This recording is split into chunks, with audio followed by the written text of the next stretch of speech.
ঘটনা এক পড়ছে আমার মনে। বেড়াচ্ছিলাম বিকেল বেলায় কুচবিহারের বনে। হঠাৎ দেখি একটা হাতি খুঁড়িয়ে চলে পাটা। ছুটে গিয়ে পা থেকে ওর বের করে দিই কাটা। সুন্নাচিয়ে চড়ে গেলেন হস্তি মহারাজ। ভাবছেন কি মিথ্যা কথা বলছি আমি আজ? 3 মাস পর দেখতে গেছি কি যেন এক সার্কাস। হঠাৎ দেখি সেই হাতিটাই ঘুরছে কি চারপাশ। আমাকে যেই দেখতে পেল ফুটলো মুখে হাসি।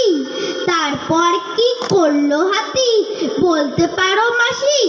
12 আনার আসন থেকে আমায় তুলে পিঠে সুরে করে বসিয়ে দিল 10 টাকা এক সিটে।